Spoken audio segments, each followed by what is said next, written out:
నిజంగా రాహుల్ గాంధీకి సిగ్గుంటే తల ఎక్కడ పెట్టుకుంటాడో ఇప్పుడు చెప్పాలి మీరు. కాంగ్రెస్ నేతలందరూ కలిసి, కాంగ్రెస్ ప్రజలందరూ కలిసి ఇప్పుడు చెప్పాలి. సిగ్గున్న ప్రతి ఒక్కరూ, ఈ దేశంలో ఉన్నటువంటి కుహన మేధావులందరూ కూడా.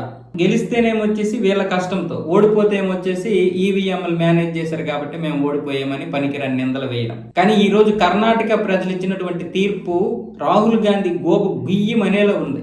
అదేంటంటే కర్ణాటక ప్రభుత్వం అధీనంలో ఉన్నటువంటి ఒక సంస్థ, అది KMEA అంటే Karnataka monitoring and evaluation authority.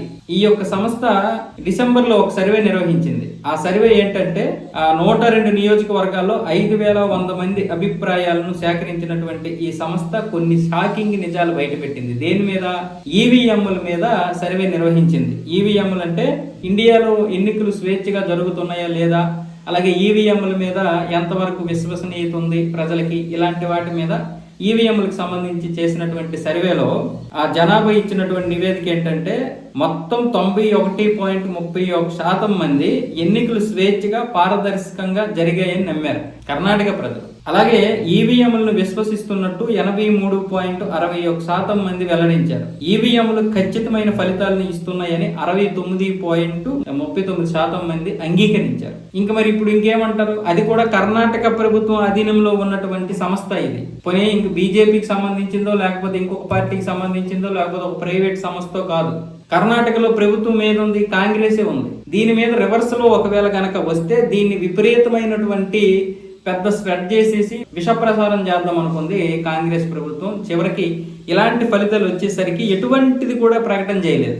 ఈ ఫలితాల గురించి బయటికి చెప్పలేదు. ఇలాంటి దౌర్భాగ్యమైనటువంటి ప్రభుత్వం అది. మరి కర్ణాటకలో గెలిచింది, తెలంగాణలో గెలిచింది, హిమాచల్ ప్రదేశ్లో గెలిచినటువంటి కాంగ్రెస్ మరి ఇక్కడ ఈవీఎంలు ఏం మాట్లాడవా? ఈవీఎంల గురించి రాహుల్ గాంధీకి నోరు రాదా? మరి తమిళనాడులోను, కేరళలోను, అలాగే కాశ్మీర్లోను, పశ్చిమ బెంగాల్లోను, జార్ఖండ్లోను మరి వీళ్ళ ప్రభుత్వాలే ఉన్నాయి కదా, దాని గురించి ఎవడో మాట్లాడా? పంజాబ్లో కూడా బీజేపీ ప్రభుత్వం లేదు కదా, మొన్నటి వరకు ఢిల్లీలో కూడా ఆమ్ ఆద్మీ పార్టీ కదా ఉంది. మరి వీటి గురించి ఎవడో మాట్లాడా? అక్కడ మరి ఈవీఎంలు పనిచేయడం లేదా? ఈవీఎంలతో వీళ్ళు గెలవలేదా?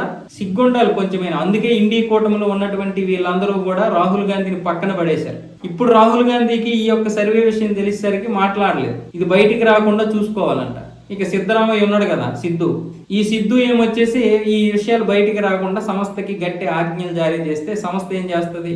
సర్వే నిర్వహించిన తర్వాత ఎంతో కొంత బయట పెట్టాలి కాబట్టి దీనికి సంబంధించినటువంటి నిజాలు ఏమొచ్చేసి బయటకు వచ్చేసాయి. ఇలాంటి దౌర్భాగ్యం ఈ రోజు దేశంలో. వీళ్ళే తీసుకొచ్చారు. అది ఈవీఎంలు తీసుకొచ్చింది రాహుల్ గాంధీ నాన్న 1987లో తీసుకొచ్చాడు. మరి 2004లో గెలిచారు, 2009లో గెలిచారు వీళ్ళ అమ్మగారు ఈవీఎంల మీద. అంటే వీళ్ళు అనుకున్నట్లుగానే ఈవీఎంలు మేనేజ్ చేసి గెలిచారు అన్నమాట.